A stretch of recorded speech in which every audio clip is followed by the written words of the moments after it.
Good morning, everybody. It's been a pretty busy season at Prison Fellowship, but such a rewarding one. And right now, of course, we're in the heat of our Angel Tree program, and thank you, Marvin, for engaging some of those applications. And um, one of the situations, of course, we're grappling with is we're oversubscribed here from a sponsorship perspective in the Ottawa area. So we're having to play Solomon a little bit with some of the applications, but um, it's certainly a loaves and fishes kind of year for Prison Fellowship with regard to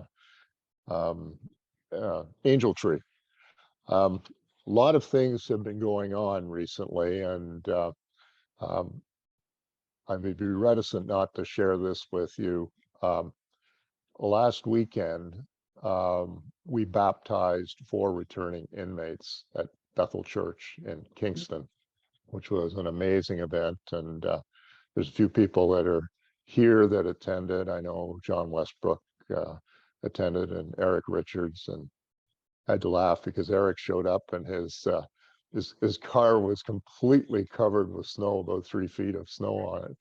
And he he got all of that lake effect snow came to them, but we didn't get any of it in Kingston. So, but he braved the drive to come there. So thank you, Eric. It was very much appreciated. And um, anyway, it was an amazing event. We had a packed church for it, and we had the 5 guys do video testimonies, and yeah, everybody was absolutely blessed by it. And this is something, as we continue to ramp up Bridgecare here in Ottawa, we want to run one of those events here, probably in the spring if we can. And so that's something that we're going to be focused on for sure. And John, are we okay to announce our partnership? Okay.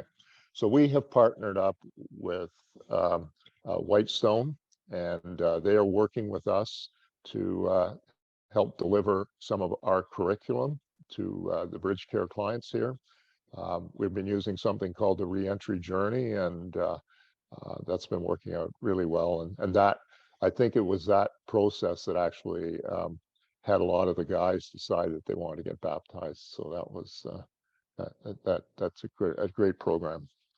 Got to ask Marvin something. Marvin, did you get to that One Life event in Toronto that Frank Louv put together? I did, yeah. It was in Hamilton, Grimsby area. It was a chaplains conference for the province, and yeah, it was interesting for me to be a part of that for sure. But it was very well received by all the chaplains in its entirety. So we spent a good part of an afternoon on it, and it was excellent. So just for those of you who may not be familiar, it's all about showing what it's like at a street level for somebody coming out of prison in the first 30 days. And the bottom line is, after 2 hours, you're completely frustrated with what's thrown in front of you. And so it speaks volumes in terms of just how these guys have to cope, and how we need to be really coming around alongside them in terms of stabilizing the recidivism statistics, which run around 75%. And there's really 3 cornerstones to defeating recidivism. The first one is stable housing. The second one is stable employment. And the third is, as far as we're concerned, good Christian community. So that's what we're trying to orchestrate here through Bridgecare and through our partnership with Whitestone. So we're pretty excited about what 2023 is going to be doing up here in Ottawa. To your point, Carl, about Christmas being a difficult time for inmates, I would encourage, we're a little bit down on the volunteers that we have for PF by phone, and that would be a great opportunity to get some frontline support to some of these people. We historically have had to, not to be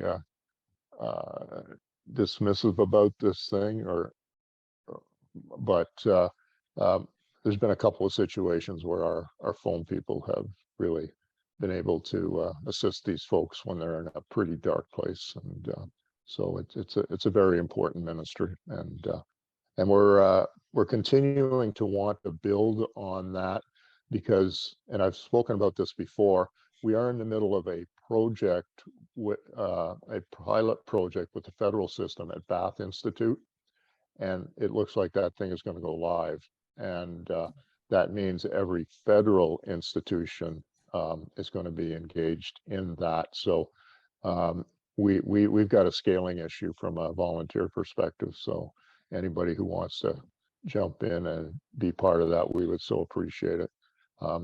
Essentially, we get about 1,000 calls a month on across the country right now within the provincial organizations. It's estimated that's going to jump to 4,000. So it's going to be a huge engagement. So anybody who can set aside a couple of hours to support that on a weekly basis, that would be wonderful. I know Dan and Janet on the phone or on here faithfully are on the phones every Thursday morning, and I think it's a great experience for those on the phones, but it's also a great experience for the folks that are delivering some spiritual encouragement and hope. Interesting little thing we also have going on at Bath. There is a radio station on Amherst Island, and they are every Sunday morning broadcasting into the prisons Christian radio, and PFC has gotten involved in that. We're running ads on there for the various programs, so that we can get the word out to the prisoners inside about these programs like Angel Tree, PF by Phone, Bridgecare, all that kind of stuff. And so that's really going to be a tremendous venue, and I think something that's scalable to other cities, other organizations, and that might be something we might want to kick around Marvin and Carl here in Ottawa, because if we can get a radio station that might want to consider doing something like that, I think that would be huge. And I think that's about it. So lots going on, and just asking for your prayers for all of these different initiatives. And I think what you're going to see from PFC, because of our partnership with Whitestone, an accelerated presence here in Ottawa in the coming year.